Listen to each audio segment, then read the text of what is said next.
Hey everyone, this is Eric Miller, financial advisor. Welcome to the Financial Beast channel. I am going to now explain to you 5 reasons why you should not hire a financial advisor. So stay tuned for this video.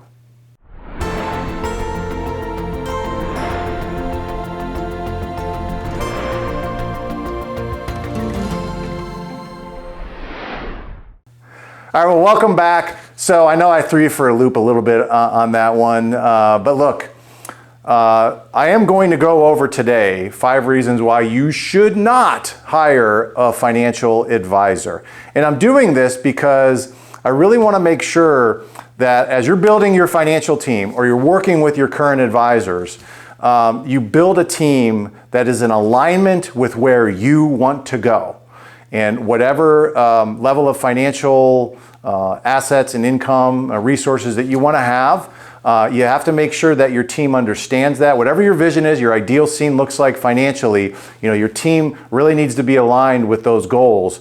And there are some things that I've seen in financial advisors that would prevent you from getting there. So we're going to start with this list, and we're going to go through those 5 reasons you should not hire a financial advisor. Number 1 is probably the simplest one. And I know it's probably going to offend some people, but I really don't care. And number 1 is going to be this, the do-it-yourselfer. All right, look, if you are just one of those people that just has to do everything yourself, don't even bother hiring a financial advisor. Because here's what's going to end up happening. You're going to pay someone. Okay, they're gonna provide advice, recommendations.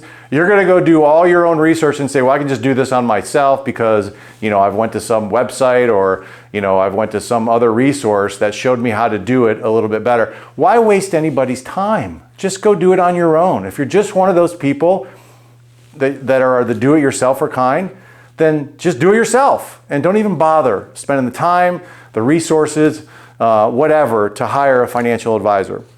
So that would be number 1.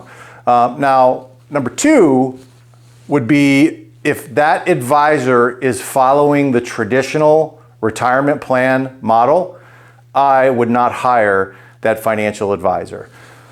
This is a tough one because probably 5% of financial advisors out there are following the traditional retirement model. What is that? It's basically predicated upon this important point.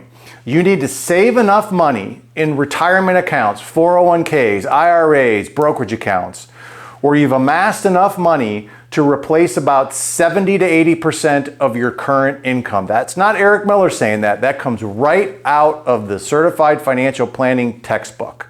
All right, that is the traditional retirement model. Of how most advisors will tell you how to, create enough money so that you can, quote unquote, do what you want to do. But I think it's wholly incomplete, and I think it just underestimates how much that you need. And look, you're not built like a rank and file person. I know you're a practitioner first, but now, as you start business ownership, you're also becoming an entrepreneur. You want to build assets. You want to do things a little bit differently because now you're the captain or the queen of your ship, right? So the traditional model, I don't think is going to work for you. Number 1, it takes forever to try to get to that point.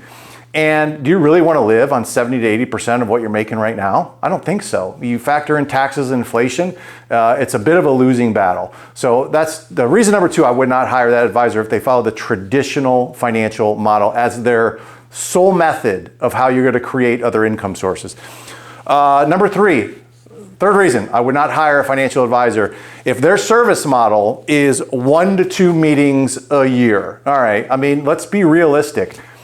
Your financial life is constantly in motion. You guys have to make decisions on a weekly basis, on a monthly basis, important financial decisions. Can I expand? Hey, I have some money here. What should I do with it? Should I pay off this debt? I want to buy this building. You guys have things coming down the pike all the time. And if you're meeting with your financial strategist 1 or 2 times a year, I got to tell you, that's just, it's too late. You know, it's just way too late. That's like so 5 minutes ago. You need to have an advisor that has a service model where they're talking to you at least every 4 to 6 weeks, because that's about the time that people get into doing dumb stuff.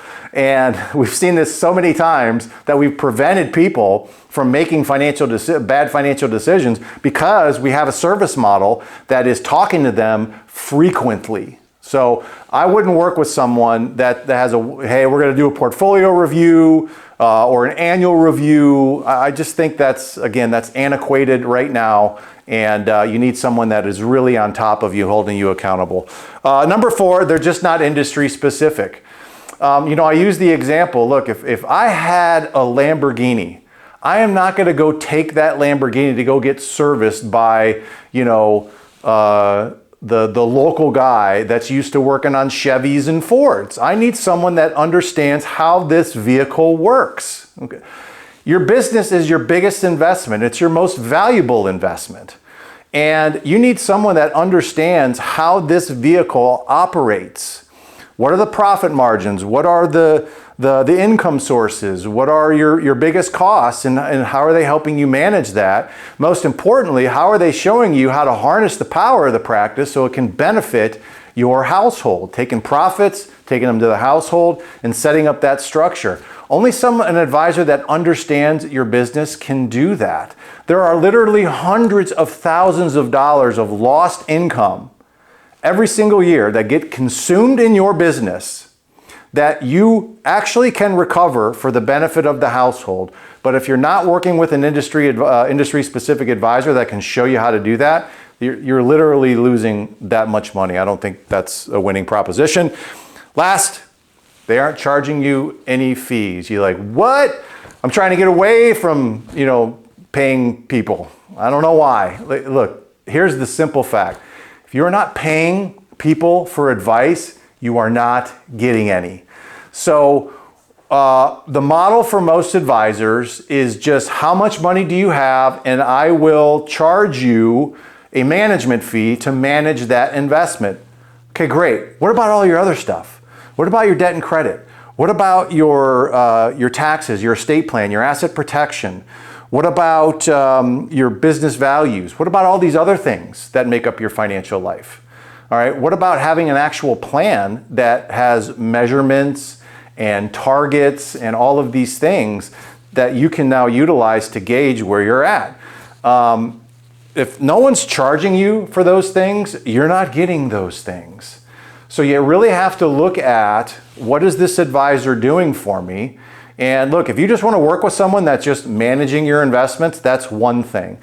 But don't expect to hire an advisor that has a model of just managing money, managing investments, and think that you're going to get any help on when to exit or how to invest the exit proceeds, or when I can expand, or how to handle cash flow crunches. You're not going to get any of that from that person, because you're not charging them for that.